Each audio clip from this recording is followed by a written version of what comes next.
बिहार के शिक्षा व्यवस्था को लेकर जो नए नए आदेश जारी हो रहे हैं, उस आदेश से स्कूलों के गुणवत्ता पर तो फर्क पड़ ही रहा है, लेकिन नीतीश कुमार के अब सरकार पर भी फर्क पड़ने लगा है। एसीएस डॉक्टर एस सिद्धार्थ के एक नए फरमान से दशहरा की छुट्टी पर जो नए फरमान जारी हुए हैं, उसको लेकर अब एनडीए ही दो फाड़ में बट गया है। लग रहा है मानो बीजेपी का स्टैंड अलग है और जेडीयू का स्टैंड अलग है, एक दूसरे पर ये छुट्टी को लेकर हमला कर रहे हैं और ऐसे में सरकार की सेहत ठीक नहीं रहेगी। अगर ये झगड़ा आगे बढ़ गया तो फिर सरकार मुश्किल में पड़ जाएगी। जी नमस्कार, मैं हूं विपुल कुमार और आप देख रहे हैं सूर्य विहार डिजिटल न्यूज। अब हम अपने दर्शक साथियों से और खास करके जो शिक्षक साथी हैं उनसे हम विनम्र अपील कर रहे हैं कि अब तक अगर हमारे चैनल से आप नहीं जुड़े हैं, सब्सक्राइब नहीं किए हैं, तो तत्काल सब्सक्राइब कर लें, बेल आइकन को दबा दें। इसमें कोई पैसा नहीं लगता है, कोई मेहनत नहीं लगता है, लेकिन आपकी एक छोटे से सहयोग से इस चैनल को मदद मिलेगा। ये चैनल बड़ा होगा और इस चैनल को बड़ा होने का मतलब है आपका ताकत बड़ा होना, लोकतंत्र के लिए अच्छा होना। अब हम मुद्दे पर आते हैं।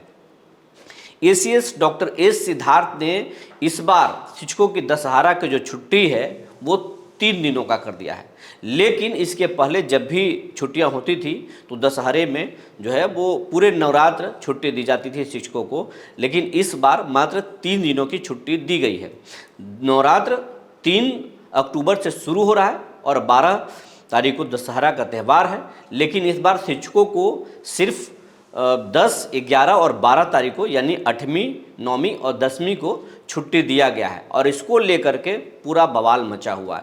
पहले तो शिक्षक नेता इस पर मुखर होकर बोलने लगे कि बहुत सारी लाखों शिक्षिकाएं हैं, शिक्षक हैं जो नवरात्र करते हैं और हिंदू और सनातन के लिए नवरात्र बहुत पवित्र त्यौहार है और इस त्यौहार में बहुत सारी शिक्षाएं और शिक्षक खुद नवरात्र में भाग लेते हैं, उपवास करते हैं और दुर्गा पाठ करते हैं और ऐसे में अगर उनकी छुट्टी नहीं दी गई तो पाठ करके और सुबह 9 बजे स्कूल जाना मुश्किल होगा। तो एक तरह से धर्म के साथ छेड़छाड़ हो रहा है, छुट्टी मिलनी चाहिए।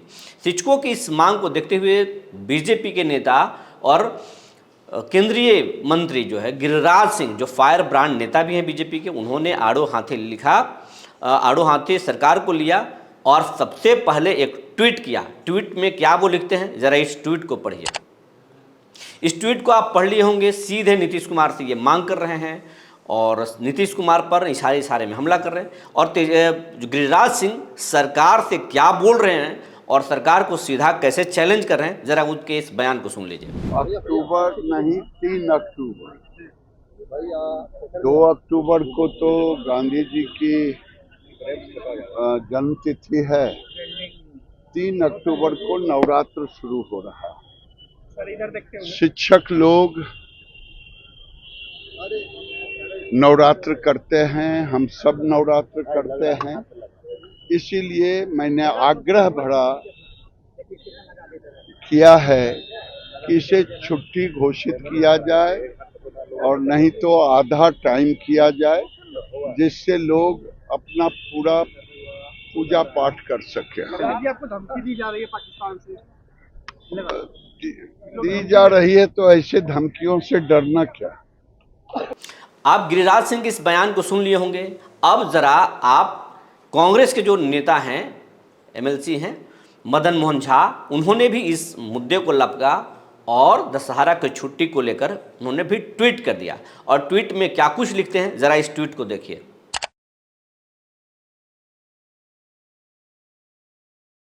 आप मदन मोहन झा के आप ट्वीट को देख लिए होंगे। उसके बाद में शिक्षकों के लगातार उठाने वाले माले के जो विधायक हैं संदीप सौरभ, उन्होंने भी सरकार को तानाशाह बताया और कहा कि ऐसे करने से नहीं होगा, शिक्षकों को प्रताड़ित करने से नहीं होगा, शिक्षकों को छुट्टी मिलना चाहिए। और उन्होंने भी एक ट्वीट कर दिया, एक्स पर लिख दिया। जरा इस एक्स के ट्वीट को देख लीजिए।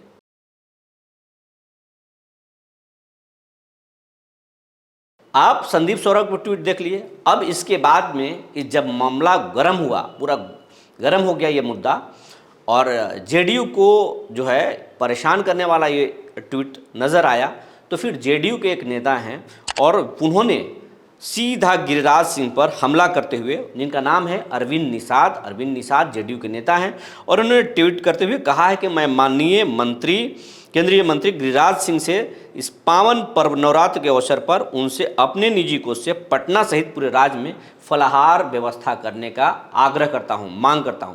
यानी एक तरह से तंज किया गया केंद्रीय मंत्री गिरिराज सिंह पर और भाजपा को चिढ़ाने की कोशिश की गई। और अब ये जो ट्वीट का जो मामला है, दोनों दलों में जो है आग की तरफ फैल रहा है और दोनों दलों में ये तनाव है। अब इसके पीछे का सबसे बड़ा कारण ये है कि बिहार में करीब 7 लाख शिक्षक हैं और 7 लाख शिक्षक जो हैं वो करीब 30 लाख से 40,000 परिवारों से जुड़े हुए हैं। हर परिवार में 5 से 7 लोग होते हैं और अगर 7 लाख शिक्षक हैं तो आप मल्टीप्लाई कर सकते हैं, गुणा कर सकते हैं कि कितने लोगों से जुड़ा हुआ है। इतने वोट बैंक हैं और इस वोट बैंक को गिरिराज सिंह भली भांति समझते हैं। उसके साथ साथ वो हिंदू और सनातन की राजनीति करते हैं, तो इसलिए भी वो उस मुद्दा को भंजाएं। उसके बाद में कांग्रेस ने भी इस मुद्दे को लपका और मदन मोहन झा ने ट्वीट कर दिया और शिक्षकों की लगातार उठाते हैं। संदीप सौरभ जो विधायक हैं माले के, उन्होंने भी बोल दिया। अब इस बात से जो है जदयू नाराज है, खासा नाराज है, तो जदयू नेता में भी गिरिराज सिंह पर हमला कर दिया। लेकिन अब ये एसीएस के पत्र के बाद जो है सियासी घमासान शुरू हो गया है और अंदर खाने जेडीयू में भी मंथन चल रहा है। बीजेपी भी इस मुद्दे को लेकर बहुत गर्म है और दोनों दलों में लगातार बात चल रहा है कि इस पर क्या किया जाए। उम्मीद जताया जा रहा है कि एसीएस डॉक्टर एस सिद्धार्थ इस फैसले को वापस लेंगे और शिक्षकों को छुट्टी देंगे और 1-2 दिनों में छुट्टी का पत्र निकल सकता है। लेकिन एसीएस भी जीत के पक्के हैं। हालांकि बात समझते हैं, पाठक जी जैसे नहीं है, बहुत व्यवहारिक हैं, तो ये वापस भी कर सकते हैं। लेकिन इसमें नीतीश की सहमति लेना बहुत ज़रूरी है और हो सकता है कि जेडीयू के कई नेता नीतीश तक इस मामले को पहुंचाए और शिक्षकों को राहत दिलाने की कोशिश करें। लेकिन फिलहाल इस तरह की कोई जानकारी नहीं है कि इस पर छुट्टी बढ़ाई जाएगी या फिर छुट्टी जो जितना दिया गया है वही बहाल रखा जाएगा। ये जो पत्र है वही आखिरी पत्र है, इसमें कोई संशोधन नहीं होगा। ये तो आने वाला वक्त बताएगा, 2-3 दिनों में पता चल जाएगा। जो जानकारी निकल कर आई थी हमने आपको बता दिया। तब तक के लिए धन्यवाद।